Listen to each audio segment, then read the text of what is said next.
Students, ladies and gentlemen, good afternoon to you all. First, let me take this opportunity to thank the Vice Chancellor for physically being present at this occasion. I've visited quite a number of universities. We meet the school authorities at their board meetings. But this exceptional Vice Chancellor has taken time to be physically present. Thank you.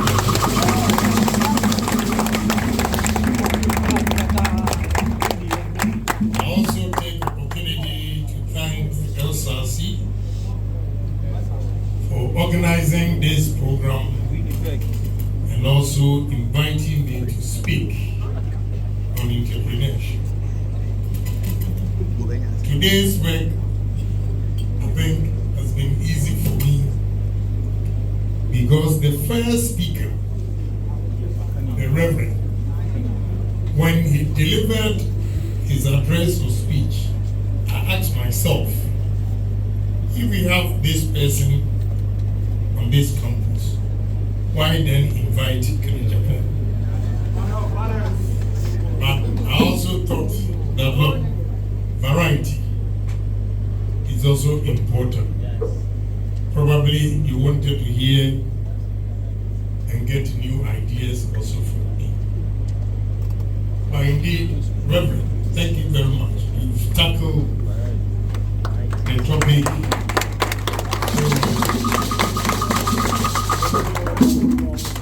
You know, when you were speaking, narrating his story about his humble beginning, it reminded me of my humble beginning as well. A young boy, a village boy from Agyapong, sat the common entrance 3 times. Why 3 times? In the village, people were scared, or students were scared, even to choose the so-called famous schools. So the first common entrance, when I was in Form 2, I passed, and I was supposed to go to Agyapong. My father was a teacher in Kumasi.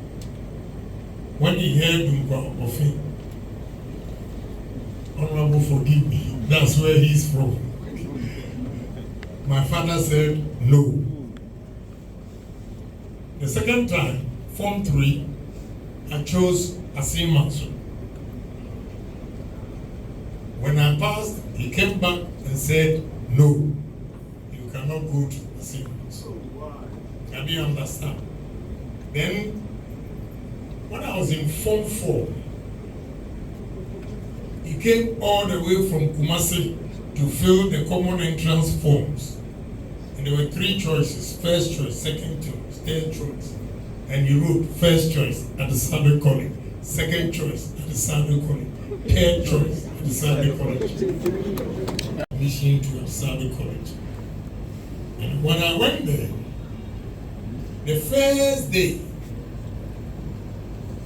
I took my trunk and chop box. I took a taxi from Cape Coast because that time from Asimfusu to Cape Coast today, because of the road, the nature of the road, it takes you about 45 minutes. That time, the champion's time, 45 minutes. That time was 4 hours. The road was so bad, it was so dusty. When I got to Saturday College, and I was taking my trunk and chop box from the taxi, a senior saw me and called me, hey, come here. I went, then he asked me, what is your name? I said, Kwame Agyapong. Where are you from? No, I was fortunate not to have mentioned Agyapong. I said, Asimfusu. One unfortunate is that even Asim Fosu, he didn't know where Asim Fosu was. Because of the road. He looked at me and said, you're what? Come here, Agyapong. A FOMO. In the class, you know, we had students from Radiant Way Association, Morning Star, all kinds of international schools in Accra and Kumasi. And that village boy, I was tall, so I was behind. Any new master who comes to the class will ask everybody to introduce himself. And when it gets to me, all these young guys will turn around. When I mention my name, Kwame Agyapong, Efumo, Anu Blofu Chemei. They were teasing us, those of us from the rural areas. But with hard work, here we are today. And when I see myself, and I got opportunity to come to Accra. Unfortunately, my father and my mother divorced. I say fortunately, because if they had not divorced, I would have been an asylum to A. But, you know, my mother came to Accra, married a new man, and I had the opportunity to come to Accra. And what my mother was doing was trading just here. It's not too far from here, Okanshi. And what I normally do after school, I was in Form 3 when I came to Accra. I would select some of the items that my mother was selling in a box. And I can walk from Okanshi to Kokomlemle, Challenge Bookshop, that's where we live. I can walk from Okanshi to Bubuashi, hawking on the street. Yes, speak a chocolate, that announce that yes, wrong. At the bakery, Zaro Bakery, I graduated to get another job, gas station, the filling stations you have here. So I have 2 jobs, Zaro Bakery and a gaseteria, gas station. We continue. Then I bought my first taxi. I became a taxi driver. And within 7 months, I had 8 taxis. People were driving for me. Because every day, those days, I was saving $100 a day. So 30 days, whether Monday to Sunday, no day, I don't break. I save $100 a day. $3,000 a month. And I'll go to auction and buy a taxi, Chevy Caprice or Chevy Impala. And in America, if you are driving those days, if you are not careful, you'll be shot easily. So they normally put a bulletproof as a partition between the driver and the passenger. So I'll buy this from Camden Town in New Jersey and do the insurance, the partition, then I'll give the car to the driver. The driver pays $40 a day. In 7 days, I don't want no stories. If you are coming to give me a story, it means the car has broken down and it needs to be fixed. If you don't tell me this, no excuse. $280 a week.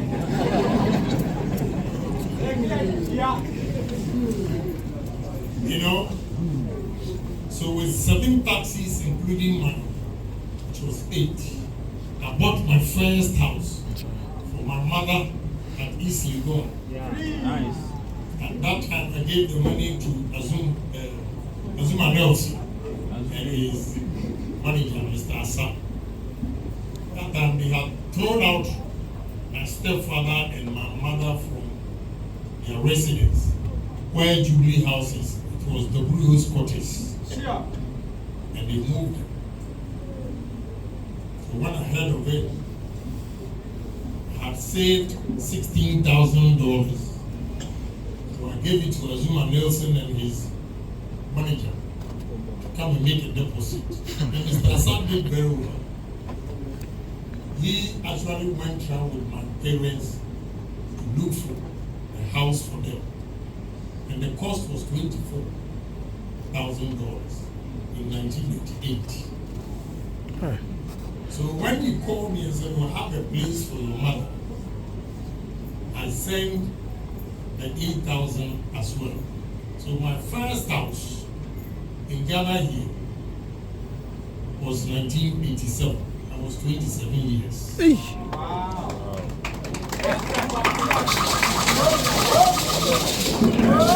Am I in here? No, 32 coins, any bicycle.